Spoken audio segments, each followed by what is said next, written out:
Ladies and gentlemen, you're listening to the Hour of the Time. And let me tell you right now, if you don't have a background in the subject that you're going to hear tonight, you're not even going to know what this is all about. You're not going to understand it. Whatever conclusions you come to are going to be wrong. If you haven't been listening to this broadcast for at least 3 years, you're not even going to begin to get the point of this broadcast, so don't write me any silly letters saying that you don't understand. I'm telling you right now, you're not going to understand. This is for the people who've got it together, who've been studying, who've been listening, who've been reading on their own. Don't go away. I'll be right back. Due to the length of the subject tonight, there will be no commercials. Tomorrow night, however, will be one long hour commercial because by popular demand, I'm going to rerun Stephen Jacobson's tape, Wake Up America, about money. And if you've never heard it in your life, you've got to listen to it. It is the best ever done on the subject of money. I couldn't even come close to it.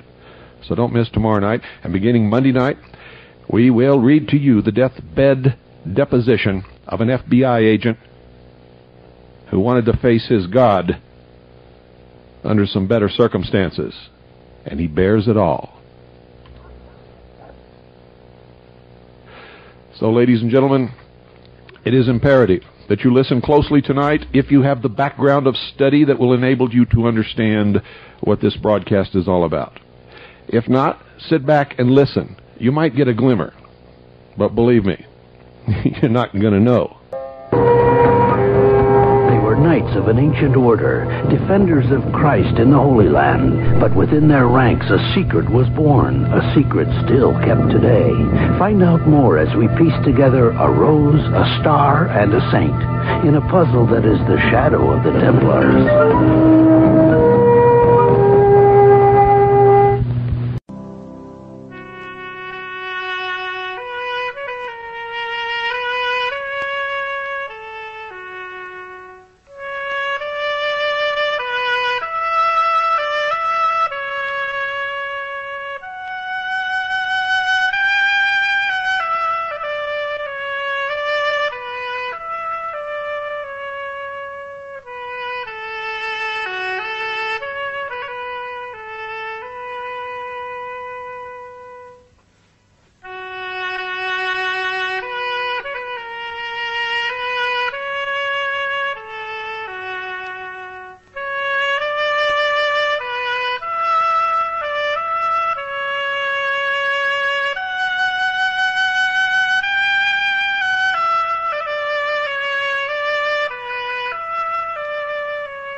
The Knights Templar,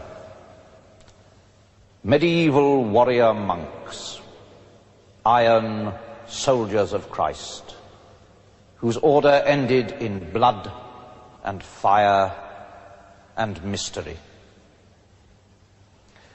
10 years ago, I began to investigate the story of an obscure 19th century French parish priest. And in attempting to unravel that mystery, I found unexpectedly that the Templars had cast their shadow far beyond the confines of the accounts which you will read in the history books.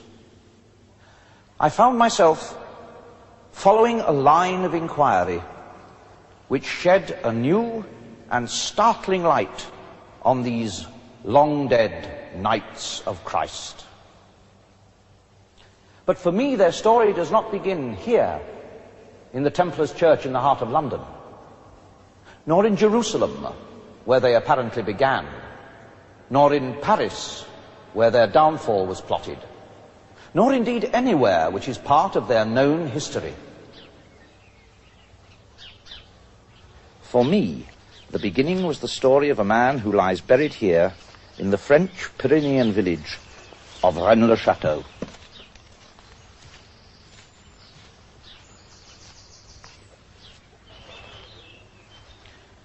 Here lies Béranger Saunière, priest of Rennes-le-Château, 1885 to 1917. Sometimes when I stand beside this grave, I feel the urge to reach down into the earth and shake those mouldering bones back to life. For nearly 10 years, he's led me a curious dance. I've chased many a false lead, leapt to many a deceptive conclusion, been blinded by ingenious smoke screens, by clues strewn by him and others before him to conceal one astonishing and simple truth.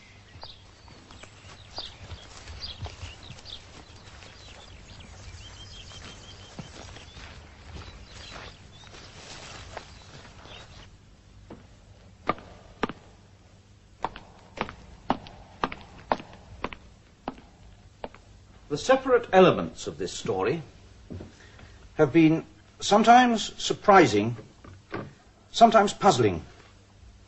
Sometimes they have seemed irrelevant, often disturbing, but never has a new fragment contradicted. I want to show you how the trail which I had to follow led in unexpected directions, how pieces which seem at first to have no connection fit together. But this time I shall not begin with the obvious piece. Béranger-Saunière and his village have always been central to this story. But in reality, he is nothing more than the fluttering banner which draws the eye upwards away from the towering edifice on which he is set. This time I want to begin with a part of the underlying structure. I want to move away from Saunière and his village of Rennes-le-Château. Not far, just 3 miles across the plain. There. The mountain peak of Bézu, once a preceptory of the Order of Knights Templar. Bézu. A few stones crumbling to dust on a mountain top, so far from the sound of a human voice that the past can echo undisturbed. But here those echoes are not dying. They resonate with gold and greed and mystery and with lies. The Templars, warrior monks of a religious military order who fought for Christ in the 12th and 13th centuries, who died for Christ, and yet who at the last were accused of many crimes, of denying Christ, of trampling and spitting on the cross. Their story is inextricably entwined in the history of this place, and of the mystery which broke into the 20th century across the plain at Rennes-le-Château. But before we can begin to approach what underlies that mystery, we must look more closely at the shadow cast by those long-dead warriors of Christ. Warriors clad in their iron mail with cloak of white, emblazoned with a cross the colour of blood. Warriors, yet monks, who had taken the monastic vows of obedience, chastity, and poverty. An immensely wealthy order, who yet were individually poor, owning nothing. One of their seals symbolizes their communal brotherhood, an order of fighting monks, sworn like other brotherhoods of knights, like the pilgrims, like the crusading noblemen, to wrest the Holy Land from the Moslem unbelievers, who, in the eyes of Christendom, were desecrating the places holy to Jesus, to the faith of Europe. The earliest mention of their name appears to be here in the Chronicle of William of Tyre, written in 1160. He tells us that the poor Knights of Christ and the Temple of Solomon were founded in 1118 by Hugh of Payens. Hugh, with 8 companions, banded together with the idea that, as far as their strength permitted, they should keep the roads and highways of the Holy Land safe, with especial regard for the protection of pilgrims. 9 men, undertaking the seemingly impossible task of policing the wild and perilous pathways of the desert. Only 9 men, to protect the thousands of pilgrims and crusaders swarming into Palestine in those uncertain and dangerous times. With this plan, we are told, they presented themselves to the King of Jerusalem. He seems to have found their objective a worthy one, and placed at their disposal an entire wing of the royal palace, which stood on the foundations of the old temple. Hence the name Templars. Part of their home still stands. It is the women's wing of the Al-Aqsa Mosque, here on the Temple Mount. Within a short space of time, the king vacated the palace entirely, leaving it in the control of the poor knights. For 9 years, William tells us, the 9 poor knights pursued their objectives, admitting no new members to their order. There is, however, a total silence on what their activities actually were during those 9 years. All that we do know is that for some reason, apart from their mammoth self-imposed task, the Templars also found time to clear the centuries of rubble from this immense area, the stables of King Solomon, which stretch under a vast area of the Temple Mount. Word of the Milice du Christ, the soldiers of Christ, spread back to Europe, and in 1128 the Templars were officially recognized as a religious military order. No secular authority, no ecclesiastical power would hold sway over them. They were a power unto themselves, autonomous, owing allegiance to neither kings nor prelates, answerable only to the Pope himself. From strongholds outside Jerusalem, they strengthened their grip on the Holy Land. There was a certain glamour to these iron monks, enduring in the name of Christ the burning heat of the desert. In the 2 decades which followed, younger sons of noble families flocked to enroll in the Templars' ranks. Vast donations in goods, money, and land were made from every quarter of Christendom, and within 12 months of their incorporation, the order held huge estates all over Europe, and in 1147 the Templars embarked on the Second Crusade. The reputation they established in battle was one of zeal, tinged with an almost insane foolhardiness. Foolhardy they may have seemed, but their rule forbade them to sue for ransom, or even to retreat, unless the odds were more than 3 to 1. Jerusalem was their home, stronghold of the armies of Christendom, and here the Templar knighthood flourished.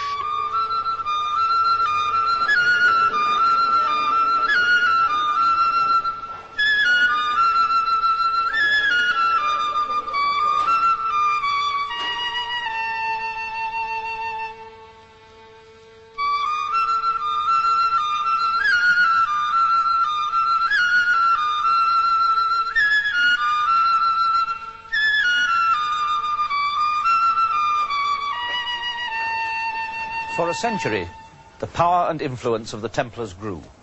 Diplomatic links were even maintained with the Muslim world, to which they were yet so often opposed on the field of battle.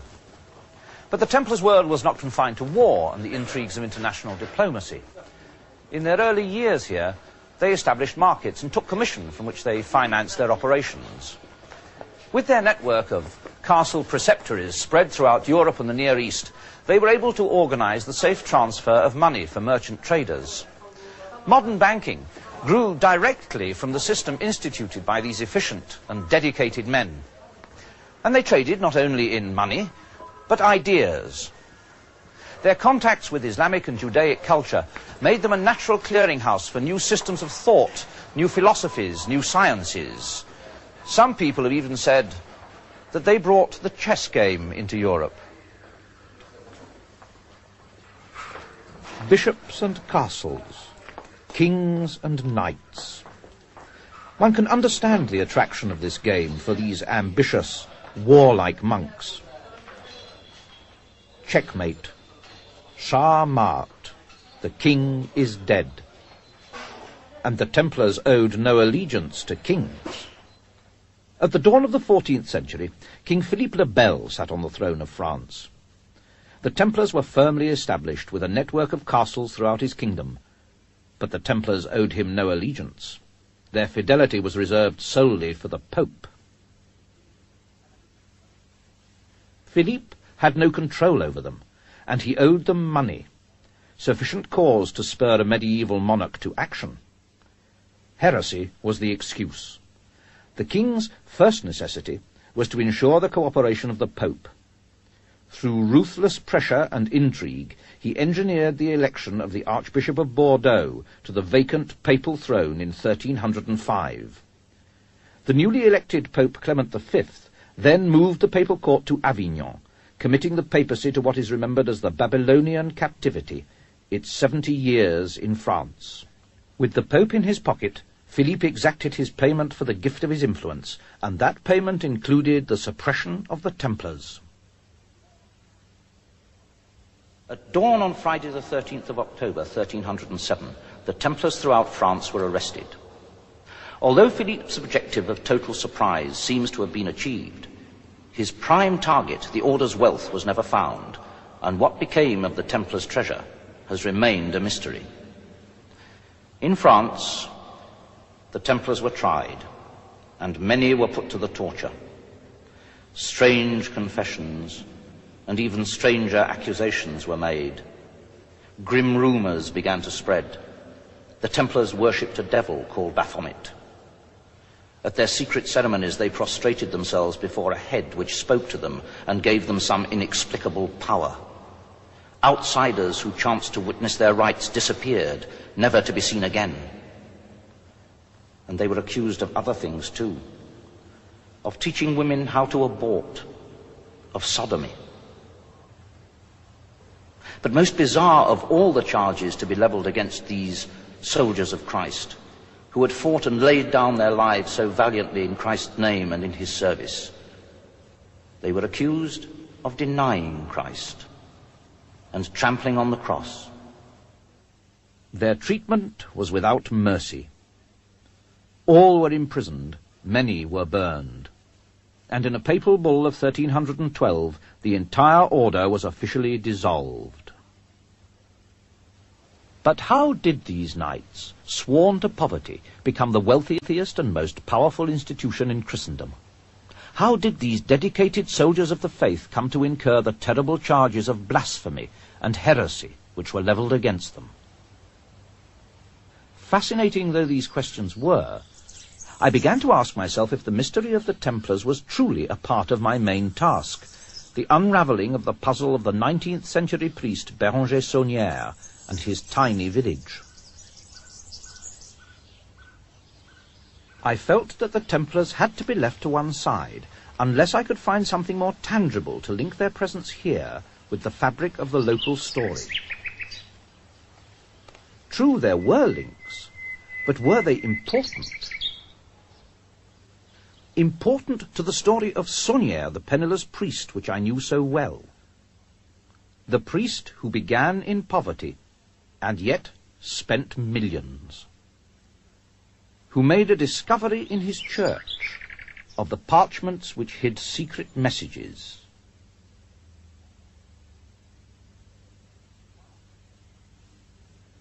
One speaking of a treasure belonging to Dagobert and to Zion.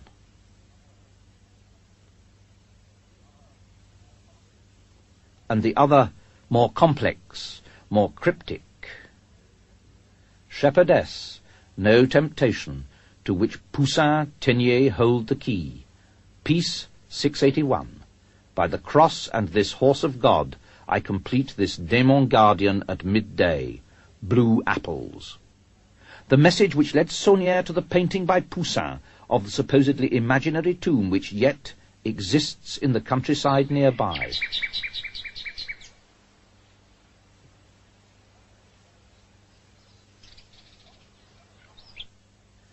The obvious relevance of the painting led me to undertake a detailed examination of it, and I found what seemed to me to be a curious and rigid geometry. I sought the guidance of Professor Christopher Cornford of the Royal College of Art, who has made a special study of the geometry of paintings. He found a totally unexpected and quite startling underlying structure, and it was pentagonal. The pentagon is formed by overlapping regular triangles, whose angles are 36 degrees, 72 degrees and 72 degrees, a five-pointed star. Professor Cornford suggested that if Poussin was saying anything, it was that pentagons and the angles of a pentagon were important. Perhaps I should look for them in association with Rennes-le-Château. Regular triangles. What possible connection could there be between geometry and the priest who found treasure in a sleepy Pyrenean village? Then I remembered that Rennes-le-Château is only one of 3 castles vital to this story. Blanchefort, Bézieux, and of course Rennes-le-Château itself. Each castle is on a natural mountain peak.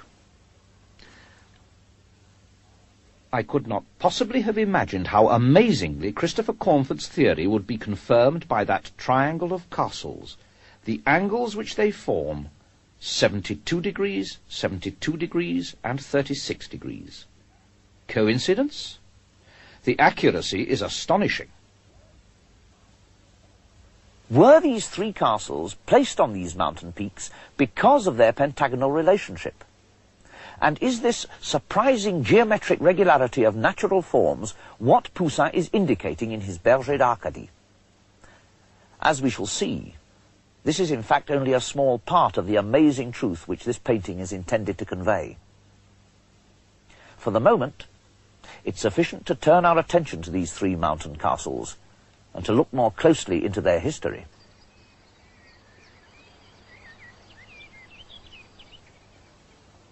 Blanchefort bears only the decaying, almost unrecognizable remnant of a castle. But that castle gave its name to a noble house, the Blanchefort family. One of them has left a faint mark on the pages of history. He was Bertrand de Blanchefort, 4th Grand Master of the Order of Knights Templar, who maintained a preceptory on that other mountain peak of Bézieux. The 3rd point is, of course, Rennes-le-Château, but the castle here has a history which reaches back into the past long before the time of the Templars. Remember now that first hint in the parchments that the treasure belongs to Dagobert and to Zion. Now Zion is Jerusalem, where the story of the Templars seems to begin. And Dagobert was one of the last kings of the Merovingian Franks. The Merovingians were not anointed kings, but kings by virtue of their blood, which was believed to have some magical, even divine attribute or quality. They were called the long-haired kings, and like Samson, their power was supposedly vested in their hair, which they could never cut.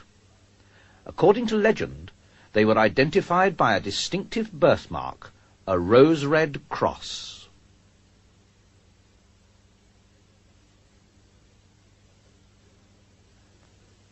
Most famous and influential king of the Merovingian dynasty was Clovis I, who led pagan Gaul to Christianity. When Clovis was baptized at Rheims, he became king not only by virtue of his blood, but also by sanction of the Roman Church. But as so often happens, the rule of a strong king diminishes with his successors. When Dagobert II inherited the kingdom, attempts were made to keep him from his throne, and in the year 679 he was assassinated. His infant son Sigebert, now rightful king, was reputed to have died with him. But a stone uncovered by Saunière supposedly depicts the rescue of that child, who was carried to safety to the ancestral home of his mother, and that home was Rennes-le-Château. Here Sigebert grew to manhood, and through his descendants the blood royal of the Merovingians flowed on in gnarled and numerous family trees, nursing an accumulation of bitterness and rancour stemming from the betrayal of Dagobert and the loss of their rightful inheritance, the throne of France. And at last that blood bore fruit in the house of Lorraine. Godfrey of Boulogne, Count of Bouillon and Duke of Lorraine, was a direct lineal descendant of Dagobert II. And when, in 1090, Christendom mobilized to recapture the Holy Land and the sepulchre of Christ from the Islamic unbelievers, Godfrey was in command of the mightiest of the 4 armies which embarked on the crusade. When Jerusalem fell to the Crusaders in 1099, a mysterious group of religious figures convened. The identity of this group has eluded the investigation of historians. Its task was to elect a king of Jerusalem. This shadowy but clearly influential group of electors promptly offered the crown to Godfrey of Bouillon. For the supporters of the blood royal of the Merovingians, Godfrey was already a rightful king, but a king without a kingdom. Now that mysterious conclave had given him the most precious kingdom on earth, the Holy Land. But could I begin to identify this shadowy but powerful organization? And could I find a connection, a link with the Order of Knights Templar? And then I found a document. It attests to the existence in 1090 of a mysterious organization called the Ordre de Notre-Dame du Mont de Zion, the Order of Our Lady of the Mount of Zion, which apparently acted in close concert with Godfrey of Bouillon. The document also asserts that at least 5 of the 9 founding Knights Templar were also members of this same Order of Zion. But how authentic is this document? History seems to make no reference to any Order of Our Lady of Zion. At first glance, the document may well seem spurious. But the deeper one probes into the obscured recesses of history, the greater the weight of circumstantial evidence that emerges.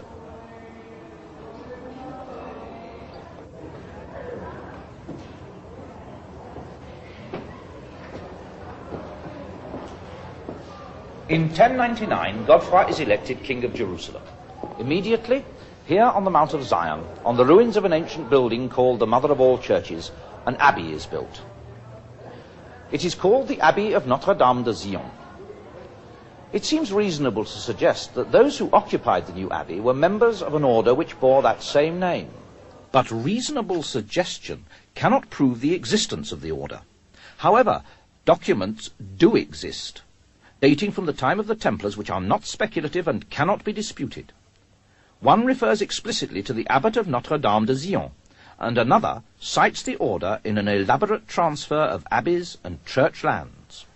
It is clear, then, that we are not discussing some fictional organization, but one which had an actual and documented existence. But what were its objectives? And why did it remain so carefully in the background? And what can be made of its links with the Knights Templar? Let us look again briefly at the early known history of the Templars, but now with this new knowledge held as a backdrop to the picture. The Priory's document insists that 5 of the 9 founding Templars were members of Notre-Dame de Zion, already established in Jerusalem for more than a decade. If I am right, Zion was the shadowy religious group behind the election of the King of Jerusalem. Perhaps I should look to the Church for a figure known to be associated with the Templars and who could provide the link. One figure immediately emerges from the shadows. The dominant Christian voice of his age was Bernard of Clairvaux, of the Cistercian order. The Cistercian monks were the purely monastic, non-military equivalent of the fighting Templar monks. Bernard drew up the rule by which the Templars were to live. Could he also have been concerned with the mystery surrounding the Order of Zion and their hidden involvement in the founding of the Templars, their offspring order?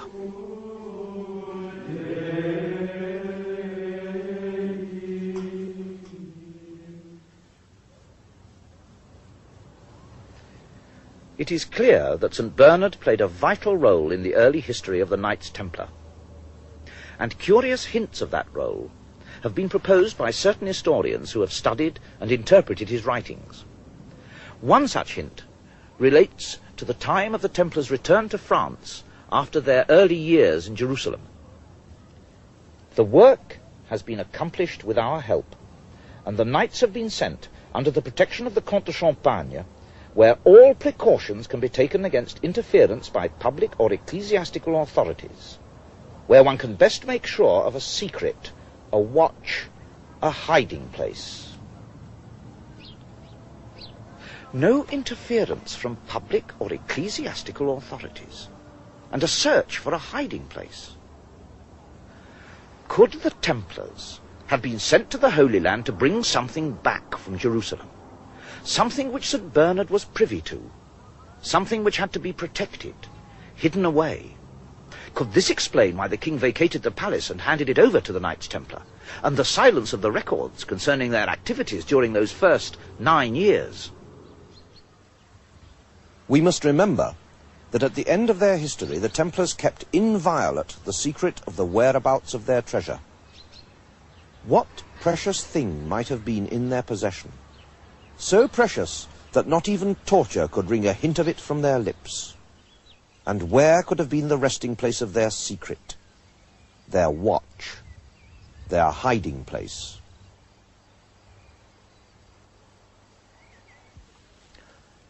On Friday the 13th of October 1307, we are told, King Philip succeeded in having all the Templars of France arrested.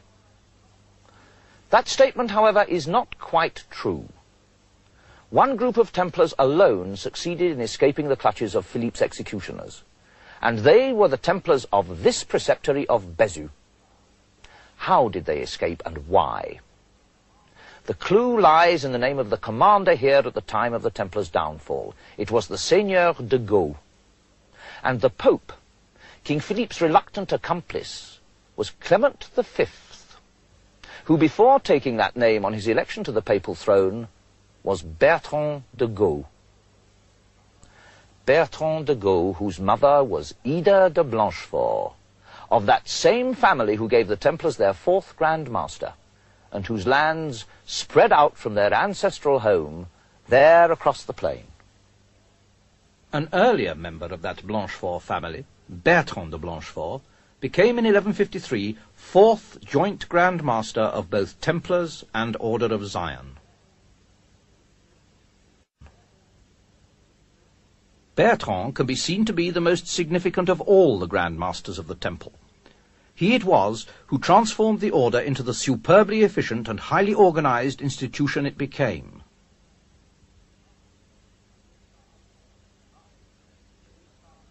Thus, with their mysterious task accomplished in their early years, and under the influence of St. Bernard, the power of the Temple grew. By 1187, both the Templars and their parent Order of Zion were well established. But by then, too, the Templars appear to have grown too powerful, too autonomous, too unwieldy and unmanageable for their parent organization. To the Order of Zion, the Templar Order may well have seemed a self-willed and unruly child.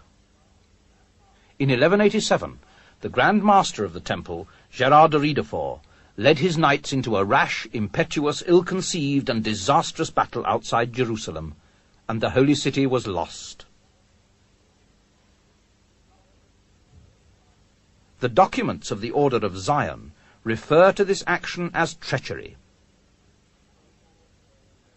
And in the following year, 1188, the records refer to a separation between the two orders.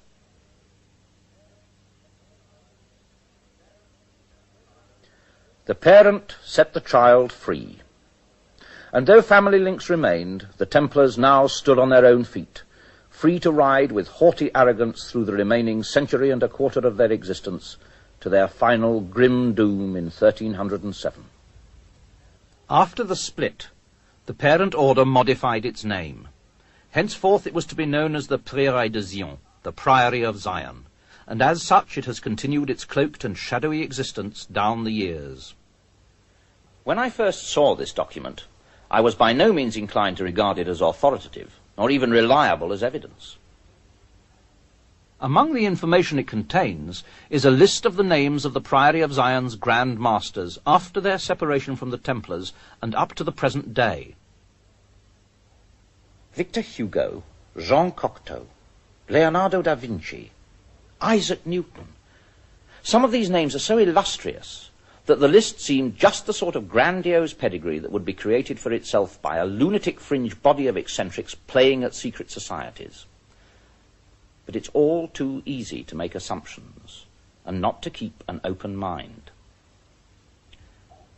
Isaac Newton, one of the greatest scientists that England has produced. What could the Priory embody that would attract him and the other great figures on the list? All seemed to share some interest in the esoteric, the occult, in secret teachings, hidden knowledge, knowledge which at certain times in the past would have been heretical and highly dangerous. Leonardo da Vinci, great artist, great thinker, unorthodox in his religious beliefs. Robert Fludd, philosopher, physician, alchemist, unorthodox in his religious beliefs. Valentin Andrea, Rosicrucian alchemist, unorthodox in his religious beliefs. Robert Boyle, great scientist, alchemist, unorthodox in his religious beliefs. Isaac Newton, great scientist, alchemist, unorthodox in his religious beliefs. Victor Hugo, writer, great thinker, unorthodox in his religious beliefs. Claude Debussy, great composer, unorthodox in his religious beliefs. Jean Cocteau, great writer and artist, unorthodox in his religious beliefs. The common ground which all these men share, and they share much, was still not enough. Were the connections more than guesswork? Something was still missing, something which binds these great men and claimed their allegiance and their silence. But we must not lose sight of the origins of our hunt, Saunière the obscure parish priest, and a remote mountain hamlet. Here, in his church, he found the clues which led to his treasure. Could I perhaps find traces of the Priory of Zion here at the heart of the mystery? The parchments conceal the key word Zion.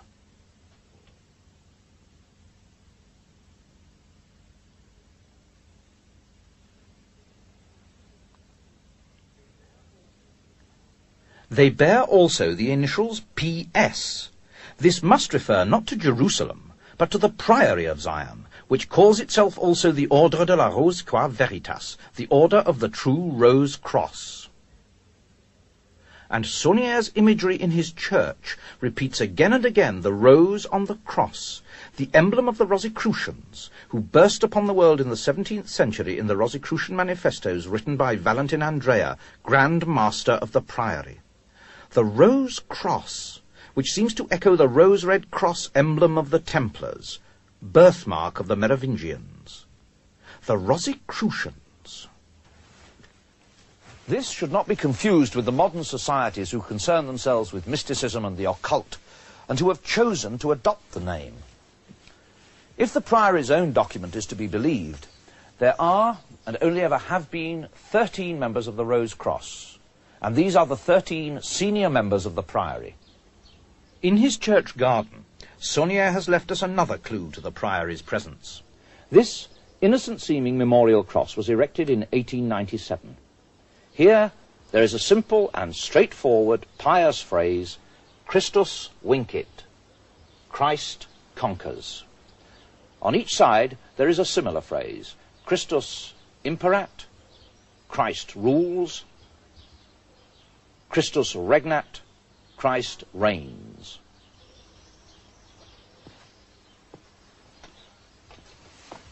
But on the back, his language is again cryptic. Christus AOMPS defendit. Christ defend what? AOM can only mean Antiquus Ordo Mysticusque, the ancient and mystic order. And PS is, of course, the Priory of Zion. Certainly the Priory's hand is at work here. But again, why? Why here? When Saunière found the parchments, he went to Paris. It was to Paris that I, too, had to go to find the mysterious Priory of Zion. The story seemed to stretch into a distant past through heresy and the Templars and murdered kings. And my researches had uncovered a Priory document of genealogies, tracing a descent from the Merovingians and leading to a man called Pierre Plantard de Saint-Clair, in whose veins, it seemed, now ran the blood of the long-forgotten Dagobert II. After some natural hesitation, he at last agreed to talk about his place in this story. Monsieur Plantard, is there still a secret at Rennes-le-Château? Mais le secret n'est pas seulement à Rennes-le-Château. Il est aussi autour de Rennes-le-Château. Will the treasure of Rennes-le-Château ever be found? Ici, vous me parlez d'un trésor matériel. ne parlons pas de trésors matériels. Disons simplement qu'il existe un secret à Rennes-le-Château. Il est possible qu'il existe autre chose autour de Rennes-le-Château. And how does Poussin fit into this story? Effectivement, dans le tableau de Poussin, il y a certaines révélations. Poussin est un initié. Il a donc construit son tableau en initié. Mais dans l'histoire, il n'y a pas que lui, il y en a d'autres personnages. Vous savez, les arts est une forme d'expression où la vérité se trouvait cachée derrière des symboles. Can you tell us whether the Priory of Zion still exists today? À l'heure actuelle, Sion existe toujours. L'un de ses derniers membres, un de ses derniers grands maîtres, c'était Jean Cocteau. Tout le monde le sait. Monsieur Plantard, over the centuries you have, how shall I put it, you have supported the Priory of Zion. Nous avons soutenu Sion. Et Sion nous a soutenus. We. Who are we? Nous, je parle de la lignée mérovingienne, car notre lignée est issue de Dagobert II. Les Mérovingiens, ce sont eux qui ont fait la France. Sans eux, il n'y aurait pas de France. Les Capétiens, les Carolingiens, ils ont suivi la ligne des Mérovingiens. Le Mérovingien représente la France.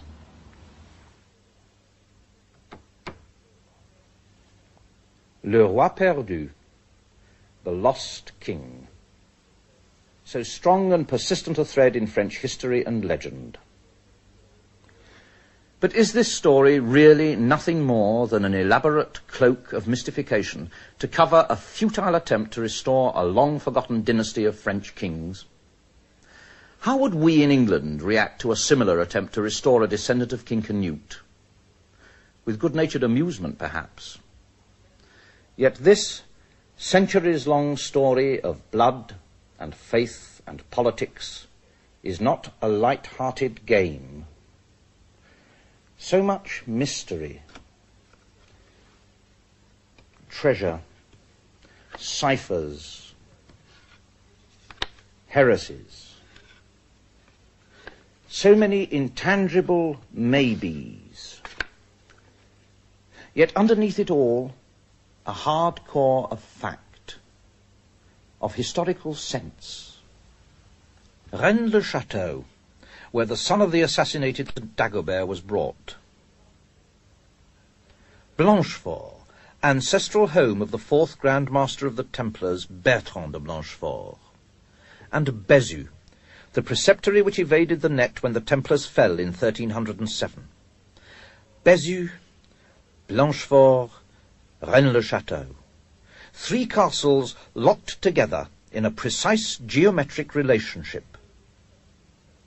Echoed in the 17th century by Nicolas Poussin in his masterpiece Les Bergers d'Arcadie, a picture in which Saunière took a great interest.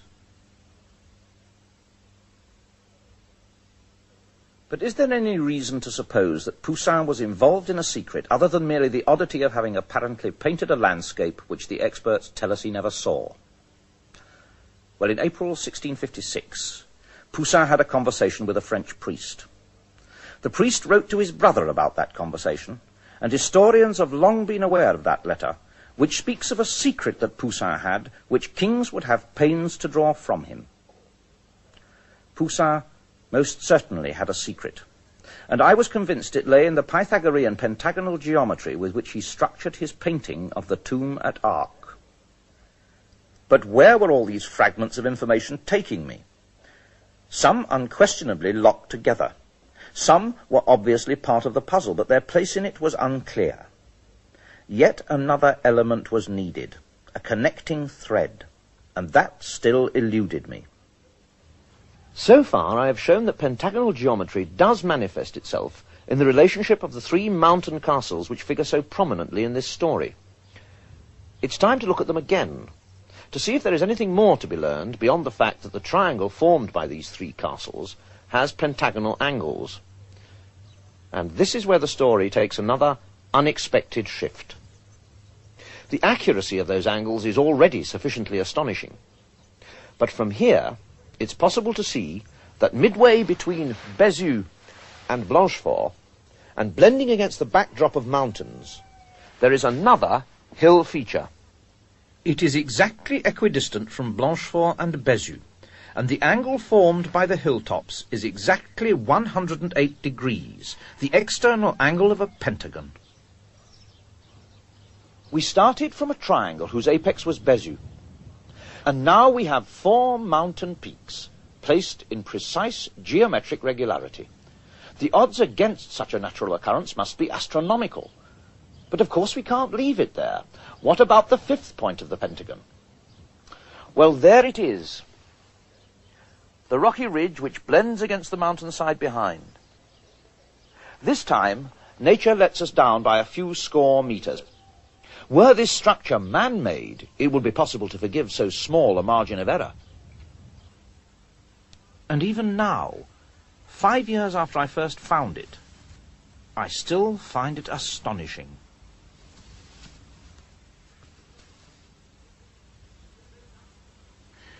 There's no doubting this immense geometric figure when one can see it laid out. But in the landscape, the mountains blend with their neighbours, and their regularity is hidden. This story began with the hunt for Béranger Saunier's treasure, and has led to this amazing geometric figure. Yet the story had always implied that there was more here than mere buried treasure. The pentagram has already appeared elsewhere, hidden in this parchment. But this pentagram, unlike the mountains, was an irregular one. It broke through its surrounding circle. What could this imply? It broke through its surrounding circle. What could this imply? In fact, what is the significance of the pentacle?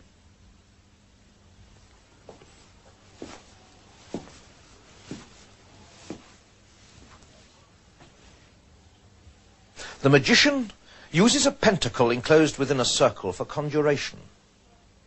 The surrounding circle is his protection. To break it is to allow the evil to enter. Is this what is being implied?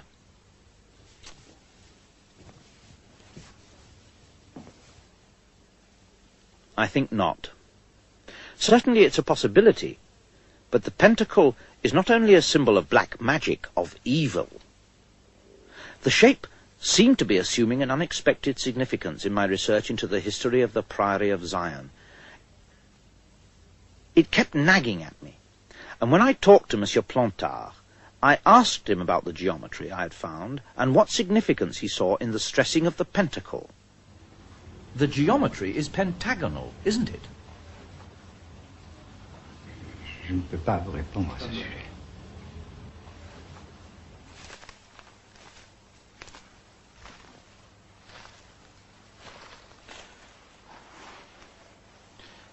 At that moment, Monsieur Plantard could have said, I don't know what you're talking about, or even there is no significance.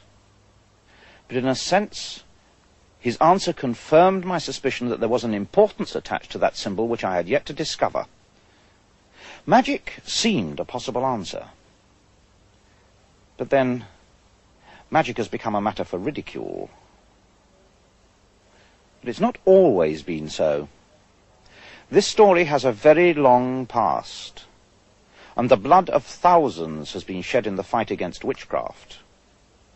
And even today there are many who take magic all too seriously, no matter how much we others may scoff. We've even subtly distorted the vocabulary. The word occult has come to be associated only with magic, witchcraft, devil worship. But occult simply means hidden. A secret body of knowledge reserved only for the initiated. Saunier, I know, had left us cryptic images of one such body of hidden knowledge. The symbols of air, fire, water, earth. The 4 elements of alchemy. Alchemy, for most people today, no more than a half-forgotten medieval quest for a way to change base metal into pure gold. But the true alchemist's search was much more than that. A key phrase in their writings is, "as above, so below," reflecting their continual search for an earthly counterpart to the immensity of God's cosmos, their desire to transmute base man into pure spirit. The alchemical quest seems to have held much fascination for many of the Grand Masters of the Priory of Zion, and the Templars seem to have absorbed it along with the other Eastern philosophies and sciences with which they came into contact. As above, so below. Base man into pure spirit, a religious concept. And the Templars were a religious organization, the Priory also. And Saunière the priest emphasized the religious aspect by placing cryptic imagery in his church, a church dedicated centuries before his time to Mary Magdalene, the redeemed sinner who was the first to see Christ after the resurrection.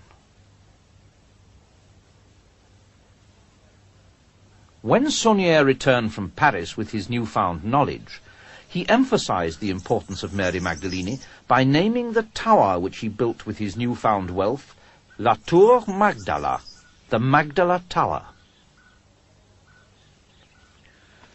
For the occult initiates of the Middle Ages, Mary Magdalene, through her redemption from sin and her unique knowledge of the risen Christ, was regarded as a medium of secret revelation, and those initiates had chosen the planet Venus as her symbol in the cosmos. A saint and a star. The connection between them could only be fanciful, subjective, close to fairy tale. I could find no connection that seemed valid to me until I realized that I had to stop imposing modern attitudes on the thinking of those involved in this mystery. To come to terms with it, to begin to understand, I had to look at their beliefs, their interpretations, in their way, and not in ours. If we are to find a significance in Venus, then we must look at the planet as they did. And in the thinking of those who created this mystery, there was some connection between the pentacle at Rennes-le-Château, Mary Magdalene, and Venus. But how did the medieval mind view the universe? As soon as I began to work along those lines, I found exciting new answers to old questions stemming from the ancient belief that the Earth, and not the Sun, was the center of the universe. Each planet has its own pattern of movement around the Sun when seen from the Earth, and for medieval astrologers, those differing movements allowed them to draw geometric shapes based on the positions of the planets when they are aligned with the Sun. For example, Mercury in its orbit is aligned 3 times with the Sun, and the pattern formed by these conjunctions is an irregular triangle. Each planet makes a different number of alignments, each forms its own irregular pattern. Only one planet forms a precise and regular geometric pattern in the sky, and that planet is Venus, the heavenly representation of the earthly Mary Magdalene.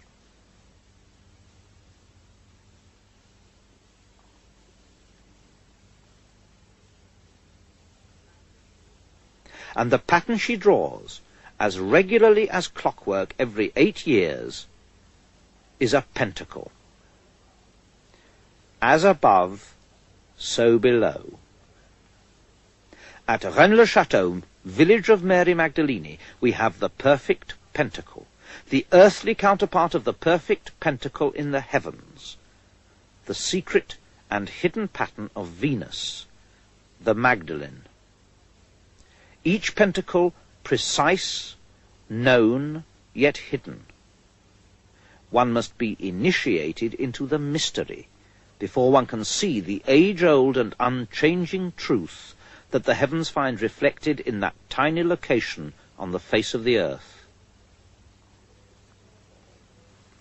Here was the link between the worlds of matter and spirit, between base and corrupt man here on earth and the twinkling firmament where dwelt God and all his saints. Mary Magdalene, the medium of a secret revelation, was herself the image of the secret revelation in the sky. To the medieval mind, to the alchemist, to the Templar, to the Priory of Zion, such an image was immensely powerful, immensely potent. In that majestic symbol in the sky, harmonious, unchanging, regular as a metronome, was the music of the spheres.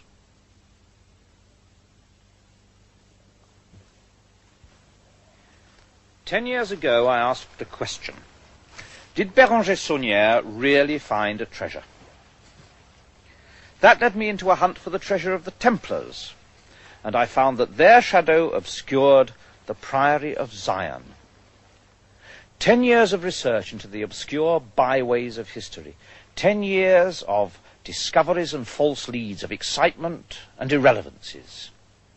But always there were the Templars, the Priory, Rennes-le-Château, and Saunière's immense wealth. Did he really find some long-forgotten hoard of gold? On balance, I think not.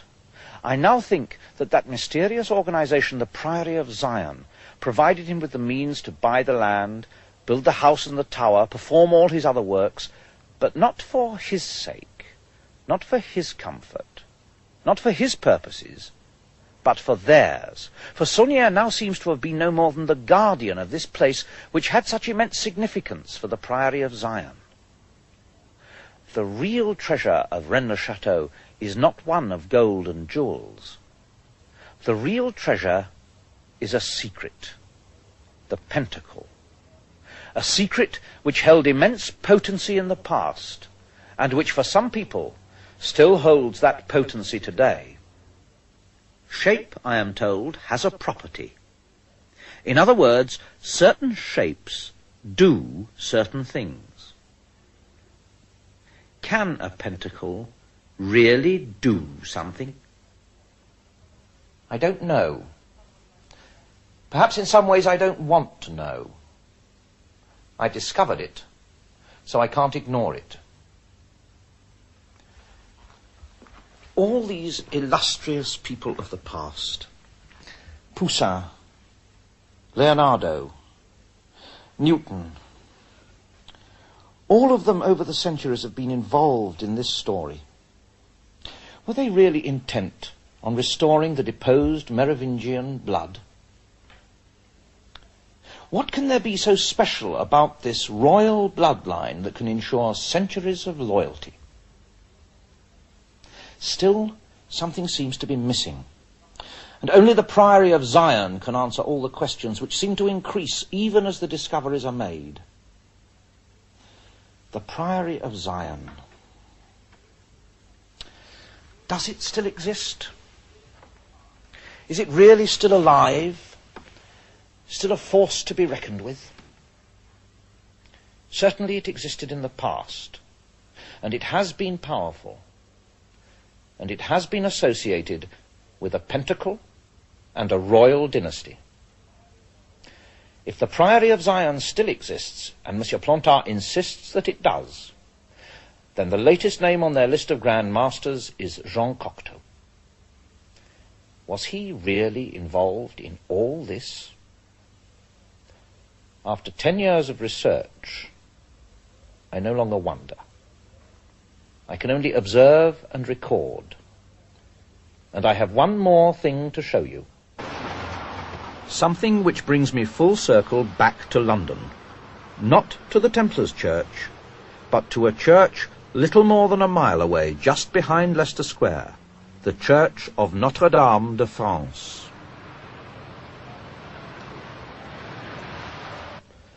Imagery, the currency of all artists, all painters. Here we are in a church dedicated to Notre-Dame. Bombed in 1940, it was restored and redecorated by artists from all over France. The mural in this side chapel is a crucifixion, painted towards the end of his life by Jean Cocteau, His style is instantly recognizable.